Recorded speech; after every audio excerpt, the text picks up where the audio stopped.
topics and opinions expressed in the following show are solely those of the hosts and their guests and not those of W4CY Radio, its employees, or affiliates. We make no recommendations or endorsements for radio show programs, services, or products mentioned on air or on our web. No liability, explicit or implied, shall be extended to W4CY Radio or its employees or affiliates. Any questions or comments should be directed to those show hosts. Thank you for choosing W4CY Radio.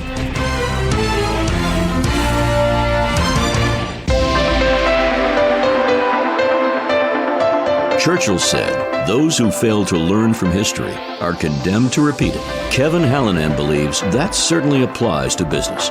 Welcome to Winning Business Radio, here at W4CY Radio. That's W4CY.com. And now, your host, Kevin Hallinan.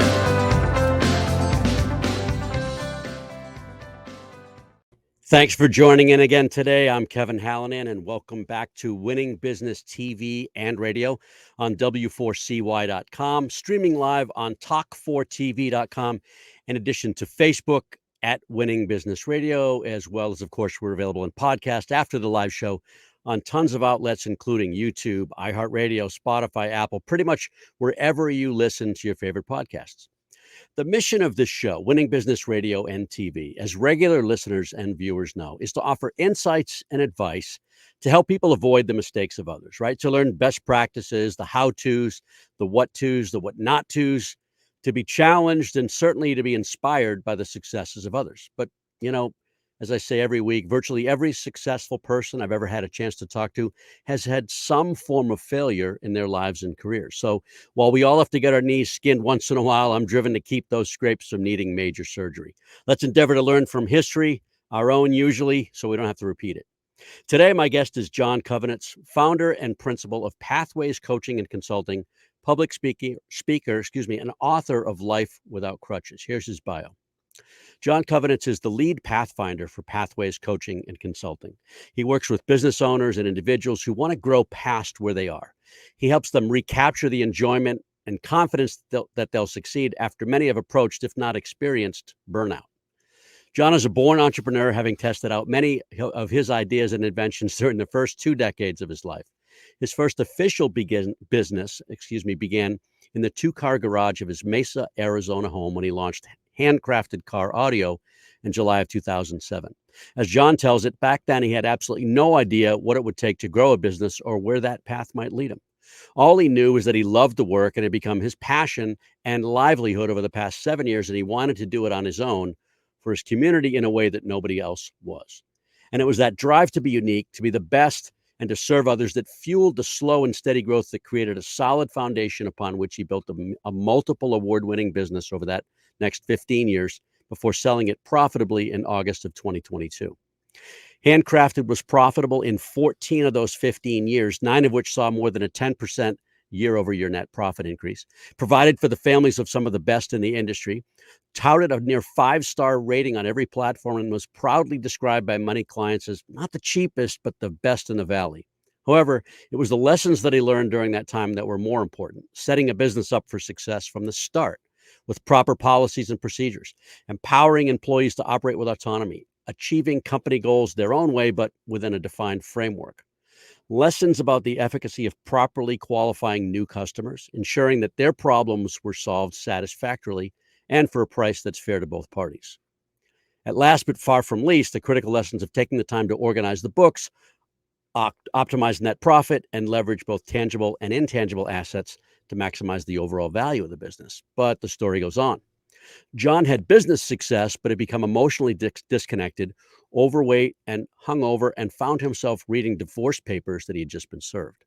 Like so many others that had come before him, he had poured so much of himself into building his professional life that there was little energy left to sustain a healthy personal life, and so it slowly decayed.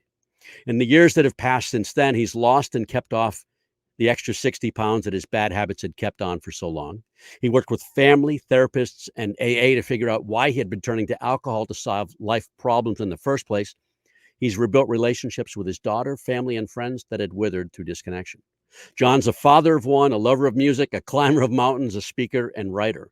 Realizing his childhood dreams, Jon now writes and speaks about his experiences from the stage at events across North America.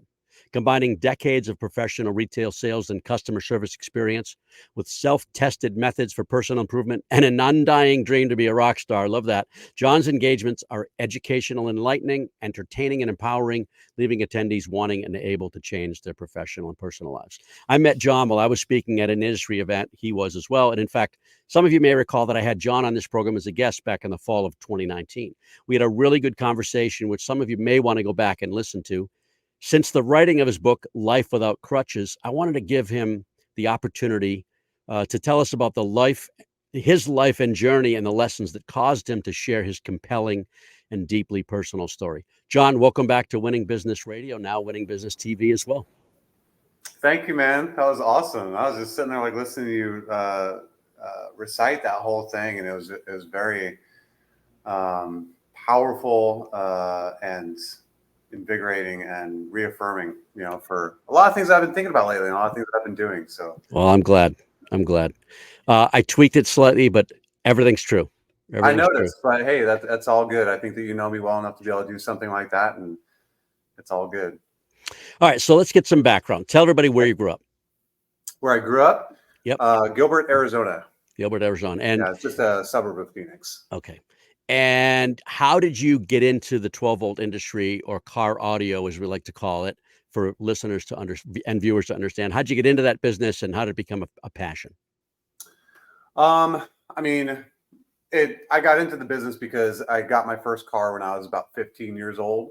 I bought it a little bit prior to, being able to legally drive so that I could make it mine, fix it up a little bit. And Cool. One of the first things I did to it was have a sound system put into it. Of course, the car couldn't even reliably shift out of second gear all the time, but I had subwoofers, because music is life. And I always loved music, 100%. The two passions of mine have always been music and tinkering with things.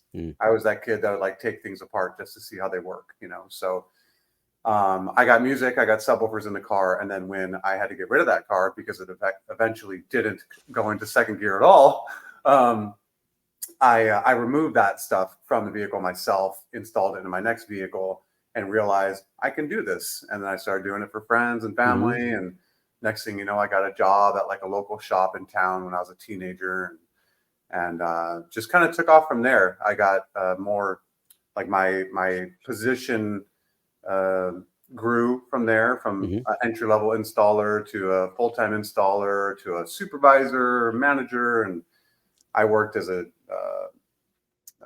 working at dealerships, installing products on cars on dealership lots. I worked at custom shops. I worked at big box stores. I did everything, really.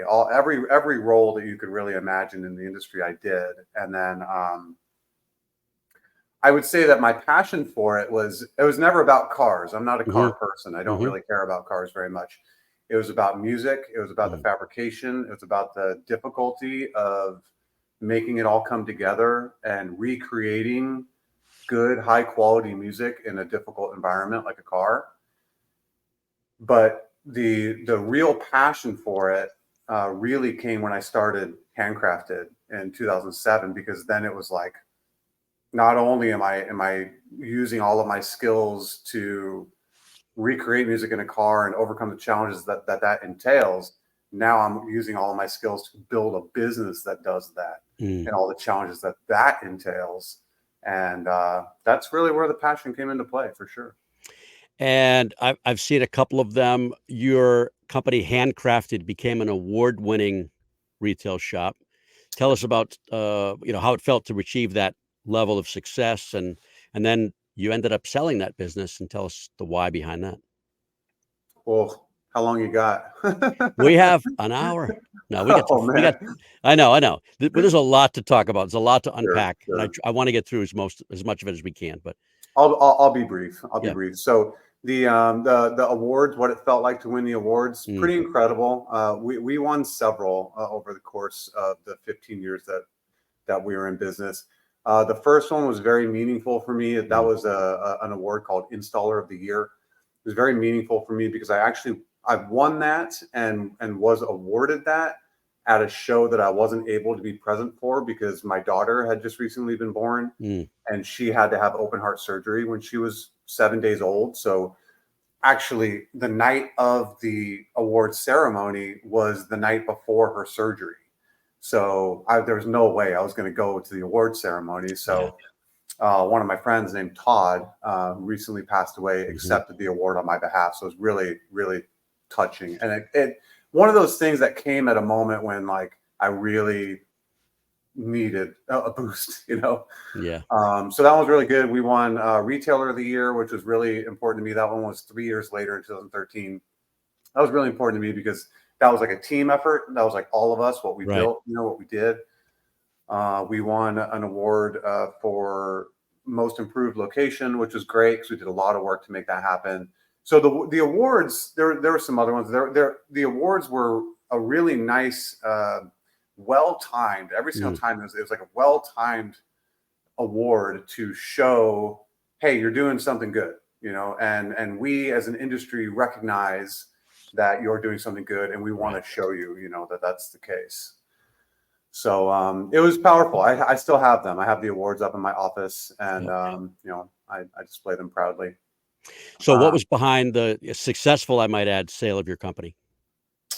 So that was something that was a couple years in the making, and you touched on in the intro there. You touched on my personal development and all the things that I went through to that end. And when I started doing those things, my appreciation and my enjoyment of my life just amplified, and I started finding all kinds of other things that I was passionate about as well. And I found myself being drawn in different directions than I had been, for the previous, 8, 9, 10, 11, 12 years of owning that business.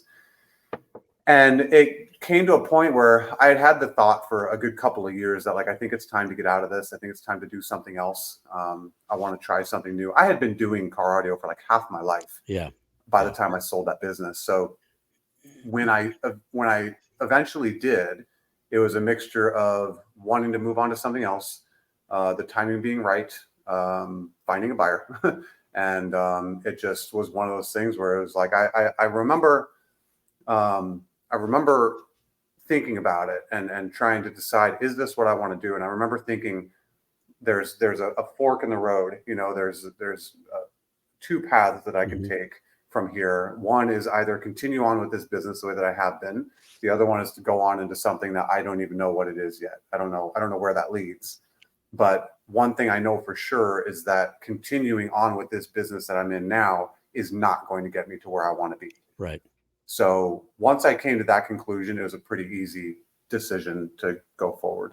And so the way I put it is, it seems to me like you had an old new passion that's helping others through your life lessons. An old new passion. Like you found that passion, but it's not something that was a new idea to you. Oh, no, definitely not. Because I had been doing, I see what you mean now. I had been doing public speaking and classes and stuff like that at industry events for 8, 9 years prior to COVID, so I've had a lot of experience and time in helping other people. Yes. All right. We're going to talk about some of the key moments in your life that you reference in the book. And this is where I want to dig in, but believe it or not, we're at our first break. We're going to be back in just about a minute with Jon Kowanetz. Stay tuned. You're listening to Winning Business Radio with Kevin Hallinan on W4CY Radio. That's W4CY.com. Don't go away. More helpful information is coming right up, right here on Winning Business Radio. Have you ever dreamt of being on the radio? Well, now is your chance. Be a radio show guest on the #1 ranked internet radio station and promote you and your business for free. Yes, you heard it, free. Business advertising right here on W4CY.com. Call 561-506-4031 now to get booked on one of our shows. That's 561-506-4031. Get your free advertising now. And now back to Winning Business Radio with Kevin Hallinan, presenting exciting topics and expert guests with one goal in mind: to help you succeed in business. Here once again is Kevin Hallinan.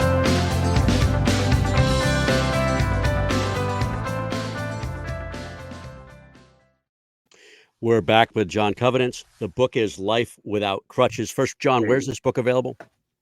So it's available on Amazon. It's also available on the website, which is lifewithoutcrutches.com. Lifewithoutcrutches.com. Excellent. So I don't know how many of these we even have time for. There are so many seminal moments that you reference.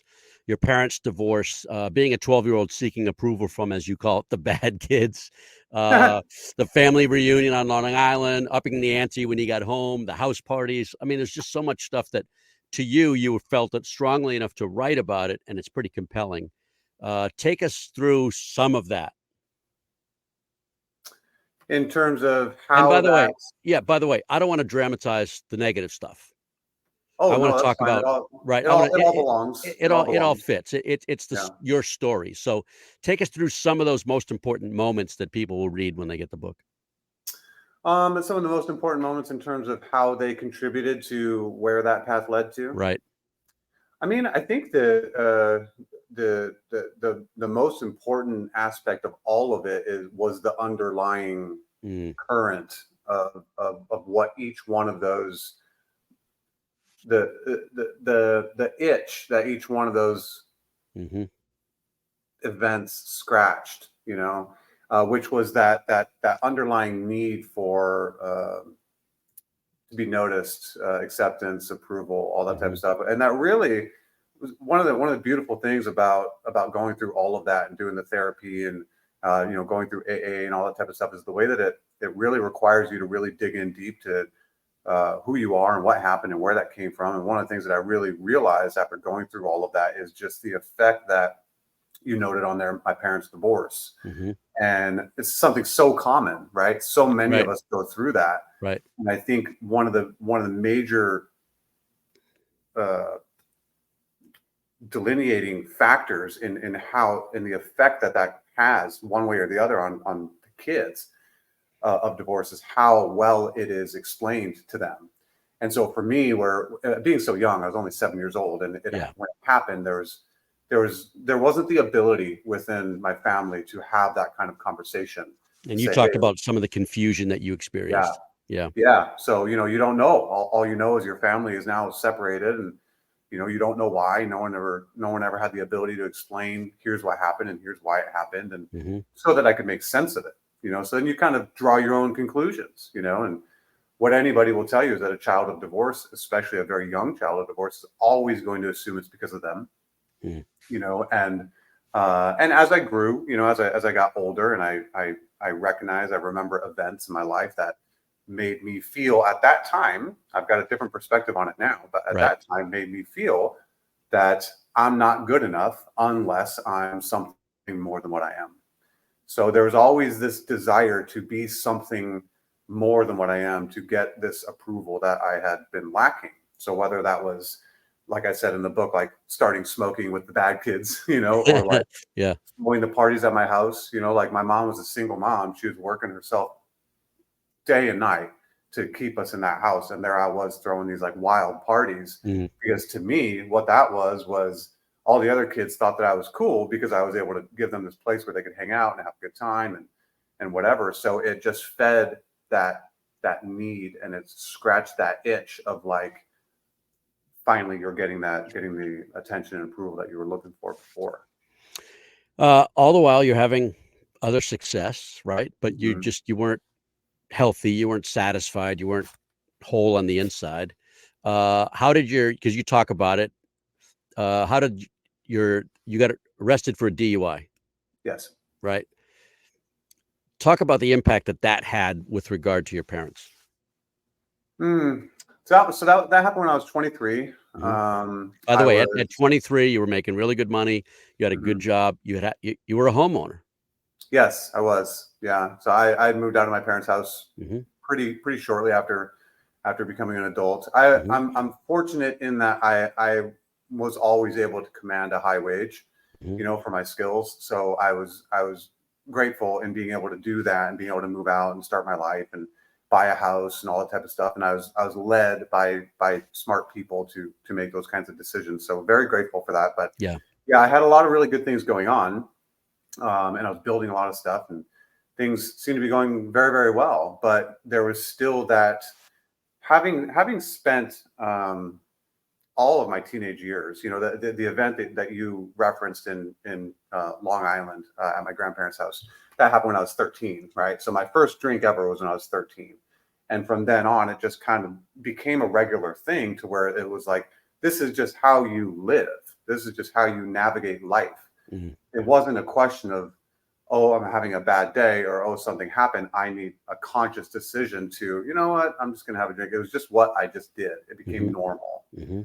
So by that time, even though I was having all these things, all these successful, ventures in life and starting a family and all that kind of stuff, there was still that habit. It just became a part of the way that I lived life. So when it eventually caught up to me and I got, arrested for DUI, and I had to deal with all of that, and I had to go and do the tent city thing in Phoenix, where they make you sleep outside in tents in the middle of the summer, and own up to that with my family and my parents. It was a major gut check and a major blow to the ego, for sure. But I don't know that it wasn't enough to be right. The end of that. I kept going. And there was another one, another DUI.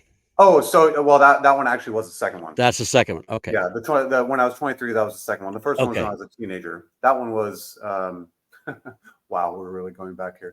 Yeah, so that one was when I was 17. Mm-hmm. That one was actually not for alcohol. That was for marijuana.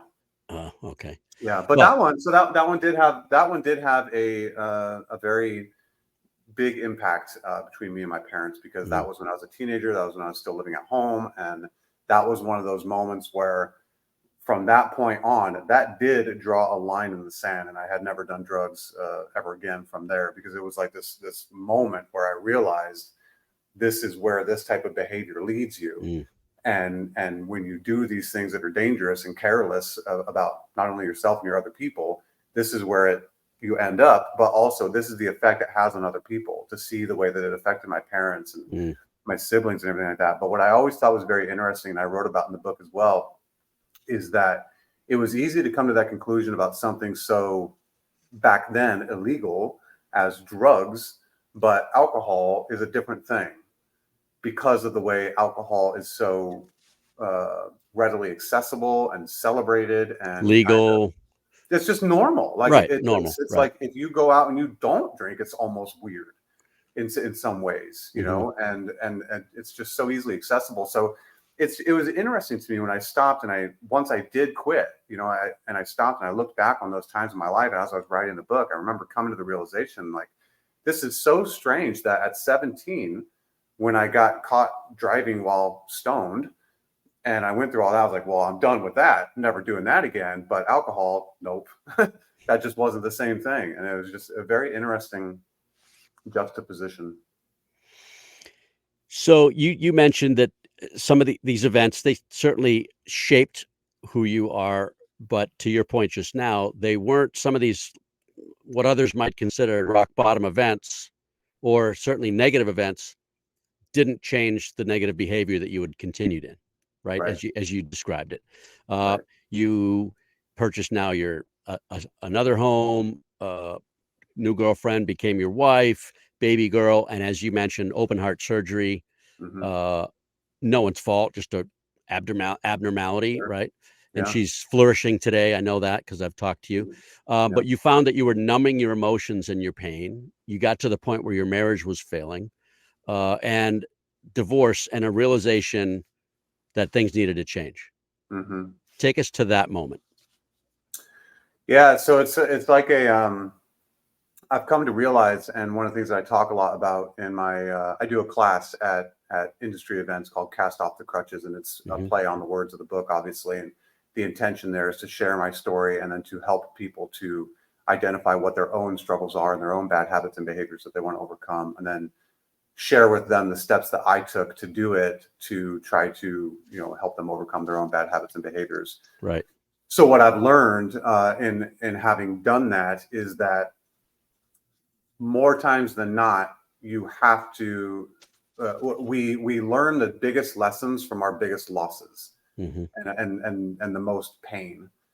So what happened was that as each one of those events took place, it was easy for me to say, okay, well, that was an isolated event. That happened one time. I'm not going to have to pay that price again. The DUI, I paid the fines, I did the jail time, that was done. I wasn't going to have to do that again. When my daughter went through her heart surgery thing, that was done one time and I didn't have to do that again. All these other things, it was so easy to come up with excuses for why that wasn't, it wasn't enough of an impetus to change.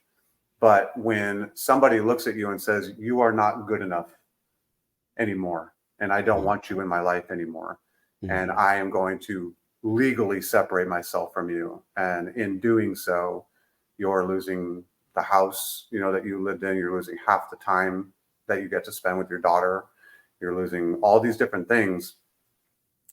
For me, that was the point where I really, there is no more running from it. There's no more ways to sugarcoat it or not take accountability for it. This is full on. This is because of what you do and the way that you are, that all these things are happening to you. And so that, in addition to the fact that I had now become a single father, which I had never planned to do, and I was now responsible for this little girl's quality of life for half of her life, the time that she was with me, it was just one of those things where it was like, no more. It's time to change. You cannot do this anymore. I had reached my rock bottom, like I think most people need to do. Now you're what's the word? I didn't even want to use, I'm not sure if even substances, because it's not always a substance. Your crutch was alcohol. Yes. There are lots of other kinds of crutches. Indeed. Talk about some of those. Oh man. And that's, what's so incredible. When you look back on things and you see the steps that it took to get to where you're at now, and when you were on that step, you had no idea where it was going to lead. But then when you look back on it in retrospect, it makes so much sense. And when I wrote that book, I know I talked about these other crutches and the way that they play, but I was so aware of what my own one was, that was really the crux of it. That was the big one, right, in my mind. And in the years that have passed since then, and in the workshops that I've done and people that I've talked to, and I've watched people struggle with other things, legitimately struggle with these things, it's opened my mind so much to the many ways that people can become afflicted and cause them to be completely distracted from their life. And it's things as dangerous as alcohol and drugs and gambling, things like that. But then it can also be things as simple as social media and too much TV. And it all sounds so trite, like we all talk about it. We're on our phones too much. But what we don't talk about enough is what is happening underneath it. All we talk about is put your phone down, be present in the moment. And it's like, yeah, that's great advice. And it's something that you really should do. But what we don't address enough is what it is that's underlying the surface that makes you feel like you have to do that in the first place. That's what really needs to be addressed. And so for me, one of the most powerful things about this whole experience for me was that moment when, for me, quitting drinking was just getting rid of the substance. It was stopping doing the thing that numbed away the emotions, the good and the bad. But it wasn't doing anything to actually solve the problem. It was just taking away the substance. So what can happen a lot of times, and you may see this if you see somebody quit one thing, they take on something else. They just move on to a new addiction. But when I've seen other people get to the bottom of what was actually driving that behavior, no matter what the addiction is, that's where real change happens. All right. That's exactly where I want to go. We're going to take our second break right now. We'll be back in just about a minute with Jon Kowanetz. You're listening to Winning Business Radio with Kevin Hallinan on W4CY Radio. That's W4CY.com. Don't go away. More helpful information is coming right up, right here on Winning Business Radio. The YP.com website is your local search engine. If you're looking for a good restaurant, it can help you find the right one nearby with ratings and reviews. Or if your car breaks down, You can use the YP app to find the closest repair shop. Or maybe you're just looking for something to do on a Friday night. Well, it has great local coupons for all sorts of things in your area. No matter what, when, or where, if you're looking for something, YP Local Search can help you find it. So go to yp.com or download the app to search local, find local, and save local. And now back to Winning Business Radio with Kevin Hallinan, presenting exciting topics and expert guests with one goal in mind, to help you succeed in business. Here once again is Kevin Hallinan.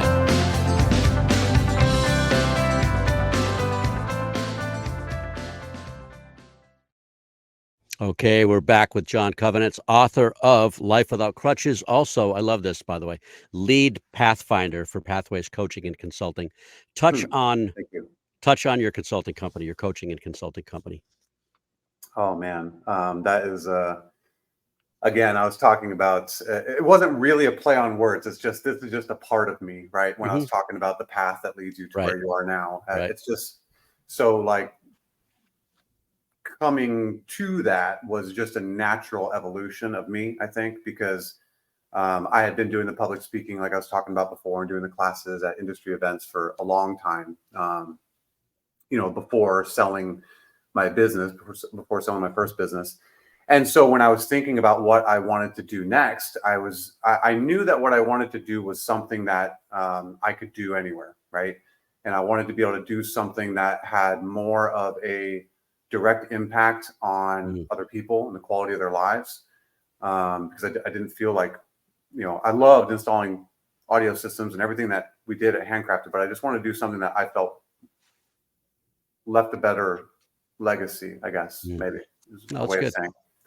So when I sold Handcrafted and I started thinking about what else it was that I wanted to do, I took a break. I went on a little sabbatical after that happened, and I was hiking up in Canada, and I had this thought, this vision,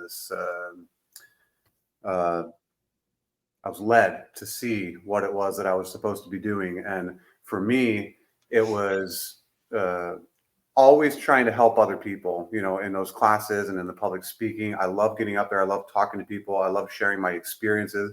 I loved what it said in the beginning of this show when you were talking about how, or the voiceover was saying, helping people to learn from other people's experiences. That's been like my whole motivation in everything I've done for a long time. So when I was on that hike and I was thinking about what it is that I want to do next with my life, this is like chapter 2. I got really clear on this idea that I had called hiking therapy. Like years ago, I had this idea of hiking therapy because I'm an avid hiker. And when you go out into nature, every time I go out there, I get clear on things. I figure stuff out. When I go with other people, we have conversations. Everybody comes back feeling better, right? It's like therapy for free. So I just had this idea in like 2017. I had this idea that like I should do hiking therapy. And then when I was on this hike in Canada, it just got more clear and more clear and more clear. And I realized that what I want to do, because of who I am, I'm a born entrepreneur, like it's just the way my mind works. I'm constantly thinking about things that I can do. And so as we know, because of what we've talked about, I went through that whole process of being an entrepreneur and building a business, and I lost myself to it. I lost myself in multiple different ways, like so many people do. And I had to fight back to get back my balance and my health and my relationships. And part of that was due to the alcohol, like we talked about, but it's due to that for so many other people as well. So I'm so keyed into the sacrifice that is required by a business owner or a business leader to get to where they want to go. And I'm so keyed into what it feels like to get there and look around you and be like, where is everybody? Why do I feel as badly as I do? Yeah. So the goal, the mission of what I'm trying to do with Pathways is to help business leaders recover the life that they sacrificed in pursuit of their career. And for me, Pathways was just like, it was just a natural progression because it's everything I love about what I've done. I take photos of Pathways. They catch my eye when I'm out in nature and I see something. It's just a thing for me. So it just fit together very well. And when I started thinking about it along those lines on that hike in Canada, I realized my intention and what I'm doing here is to help you and your business get to where you want to go from where you are now, and help you find the pathway to do that. That's awesome. Thank you. And there is contact information. There is contact information for Jon. We'll give you a chance to reach out to him. You began to make changes. You began to identify the problem. And what I think is really cool about this book is that, as I said earlier, it's not a glorification of the junk. It's really a guide to help others identify what their problems are and make some changes. So you start with, I'm going to point, we've got several things to go through, and I'll just kind of drop a thought and you go ahead. How you talk about how to identify the problem. Mm-hmm. How do you help people identify the problem? First of all, I want to say that you're absolutely right. The whole purpose of that book is not to glorify the bad things. I tell my story to help other people try to identify themselves within it, so that they can feel more comfortable owning whatever it is that they're going through. So to help them to identify what the problem really is, something that we do in the workshops and something I do one-on-one when I'm working with people. But the truth of the matter is that they know, we all know what is really holding us back. We know what that thing is. Either people have said something to us about it, we've paid prices for it, like me with the DUI. Like, I knew what the problem was. My ex-wife, she would complain about it. So I knew what the problem was. We just had this clever way of telling ourselves it's not really a problem. So really the process of helping somebody to find out what their actual problem is when I'm doing a presentation and I'm talking about it and I'm sharing this story and they're in it and they're thinking about their own life. It's, what are you thinking about right now? Yeah. What's in your head right now? And that's the thing. And then you dig a little bit deeper in there, because there's always something a little bit more underneath that. But that first thought that you have, that thing that you instantly want to run away from, that's the thing that you need to focus on. And then you talk about how to identify how life could be without that particular crutch. That's kind of cool. God, I love that part. It's like the number of times that I encounter the efficacy of this part of this thing is unfathomable. Literally just encountered it very recently. And so the whole idea behind that, so there's two steps that are kind of similar. The first one is, how much worse could your life get if you don't get a handle on this? And the second part of that, the very next follow-up part of it, is, how much better could your life get if you do get a handle on this? And it's the idea there is to create polarity, to pull you toward this better life and away from this worse life, by getting super, super clear on the reality. Because the truth is that, especially with our lives the way that they are these days and how distracted and busy we are, it's so easy to just write it off quickly. Oh yeah, well, that sucks, I shouldn't be doing that anymore, and just leave it there. And you're not going to change anything with that kind of attitude. But if you can get really, really clear and honest with yourself about just how much worse things could get for you if you don't fix this, but then also how much better your life could get, it gives you something to push against, and it also gives you something to reach out for, And I think that, I know that when you are going through habit change and it's extremely difficult to not go back to where you were, those moments that you can, those glimpses of a life without this thing are what you can hold on to for hope when those moments are hard. So I love that part. Well, what's cool to me too is you help people figure out why they would want to change for themselves, not because you or somebody else is trying to tell them to do it, right? People change for their own reasons, and that's why I think that's really powerful. Then you help people identify why that negative behavior has continued, sort of the root cause. Yeah, that's critical. That's like what I was saying before. You can take away the substance all you want, and you're likely just going to find something else to get addicted to. It's not until you uncover the reason why you turned to that substance in the first place that you're going to actually ever really be free from it. Otherwise, you just kind of, you're always living your life running. And something that was really powerful for me along this journey was, I went through AA, and I had quit drinking for like I don't know, 3 months or so before I stepped foot in an AA room. Mm-hmm. I didn't need AA to stop drinking. It was 6 months actually. I didn't need AA to keep me from drinking. And that's just me, not right. Not discrediting the system at all. I Right. didn't need it. What I did need it for was to figure out why. And once I did figure it out why, it was like the battle was over. Up until that moment, I felt like I always had to like stay away from it. Like I can't even be around it, like. But once I understood why I went that way and why I adopted this behavior in the first place, and I healed those wounds, I say something in the book that like when there's no more war to fight, there's no need for weapons. Yeah, I saw that. Yeah, you can just put them down, put down the weapons, invite the monsters out. You're not trying to beat them back into the shadows anymore.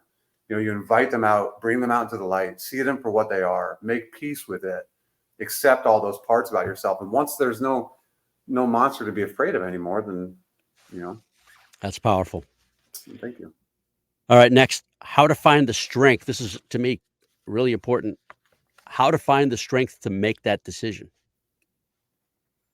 That part comes in the sequential order of things, purposefully, because it's like everything that we talk about up until that point is meant to make you really feel what you're going through. In if I could have it my way, like if I could do it exactly the way I wanted to do it, I would create like this like simulated life for you to experience with like a 3D headset on or whatever, virtual reality headset on, where you can literally feel and experience what this is going to be. You can experience your rock bottom in every visceral way possible. Wow. So yeah, right? Wouldn't that be cool? Yeah. So if I could have it my way, I would do that. Maybe one day I will. I don't know. Figure that out somehow so that you can really feel it. But for now, the best thing that you can do, the best thing that I can think of to do is to really dig in deep and get some substance to that. So all those questions that come before that are intended to really force you to get that substance so that by the time you get to the point where it's time to make a decision, there's not really a decision to be made anymore. It's going to be so obvious that if you don't make this decision, you are literally choosing a life that is not going to serve you in any kind of good way.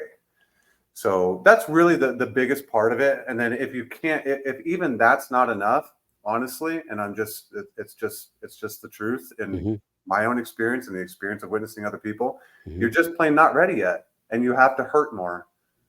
And that sucks, but it's true. And I think if most people, if they're willing to be honest with themselves and look at their own lives, they'll be able to look at many, many, many times before they finally did quit something, before they finally lost the weight, before they finally quit drinking, before they finally decided to start reading more, whatever the thing is.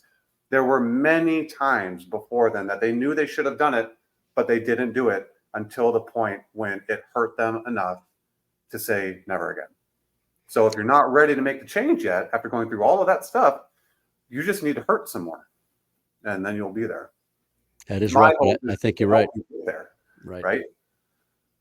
But then you also have the wisdom to suggest a support team. Yes. What's your advice for putting together a support team? That's critical, and that's like something that's a big function of AA.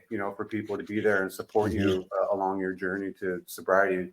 And so you can use that as a support team. You can use friends and family, but I think the important thing that you have to pay attention to is who it is that you are enrolling to be a part of your support team, to make sure that they are going to hold you accountable and be honest with you when they see that you're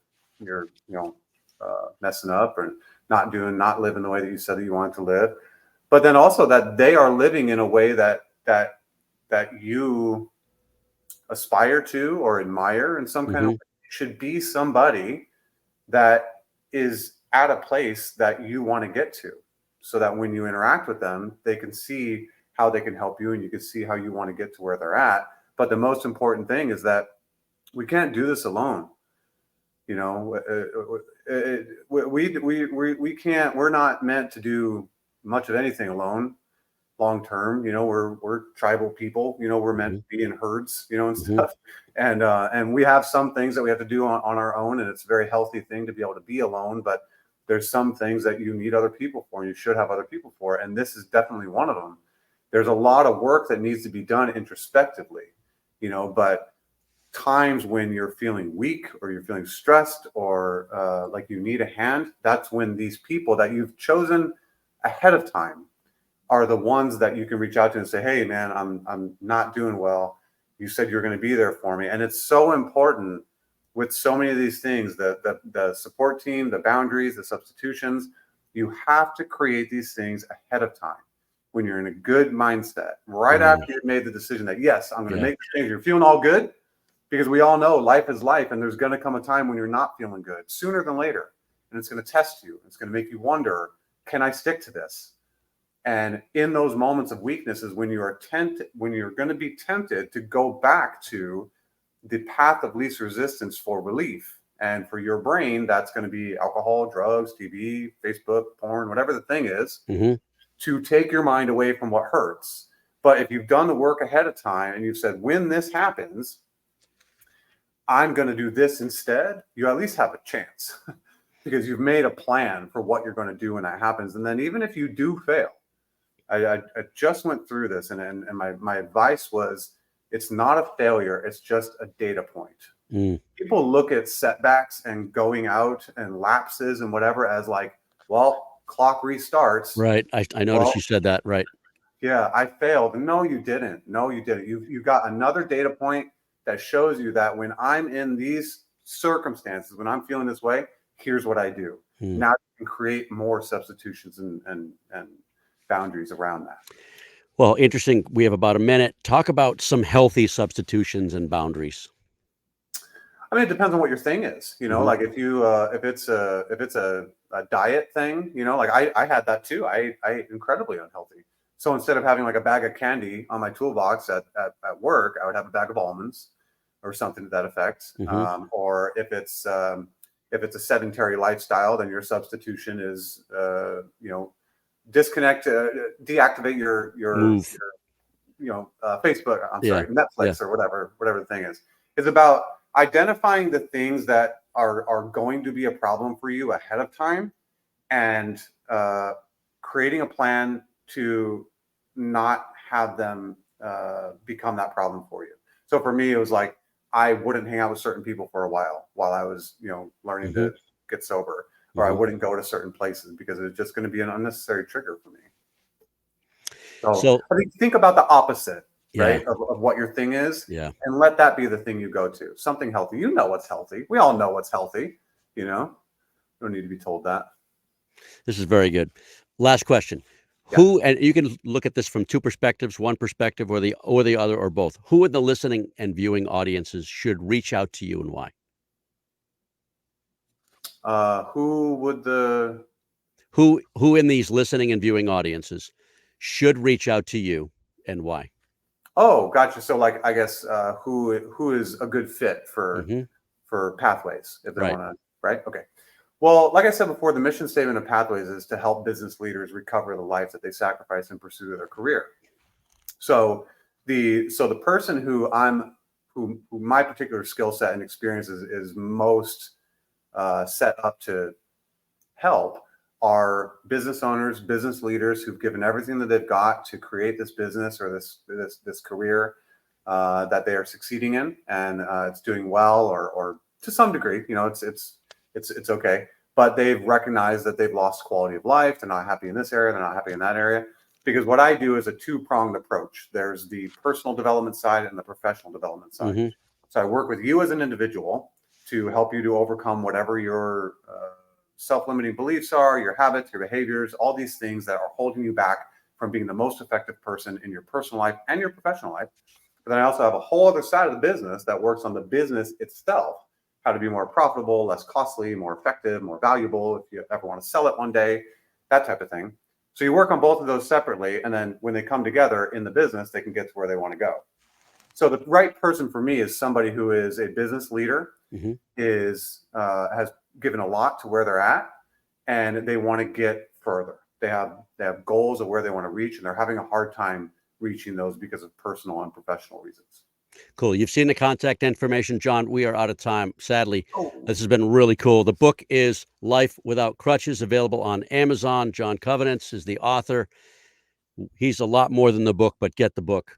And thank you for being here. Really appreciate it. Thanks, man. Appreciate you. And thank you, everybody, for watching and listening. This is a show about business and business challenges, life challenges, too. If you've got concerns about the growth of your company, feel free to reach out to me on Facebook or LinkedIn at Winning Business Radio. You can drop me a note. Probably the easiest email for now is kevin@winningbusinessradio.com. Our company's Winning Incorporated. We're part of Sandler Training. We develop sales teams into high achievers and sales leaders into true coaches and mentors. We're not right for everybody, but maybe we should have a conversation. Thank you, producer and engineer Juan, for another job well done. Thank you, Juan. Be sure to join us next week. That's Monday, April 8th. We'll do it again with another interesting guest. Until then, this is Kevin Hallinan. You've been listening to Winning Business Radio with your host, Kevin Hallinan. If you missed any part of this episode, the podcast is available on Talk4 Podcasting and iHeartRadio.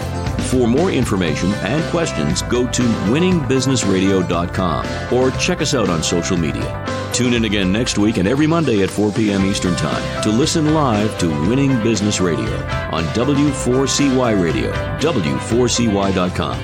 Until then, let's succeed where others have failed and win in business with Kevin Hallinan and Winning Business Radio.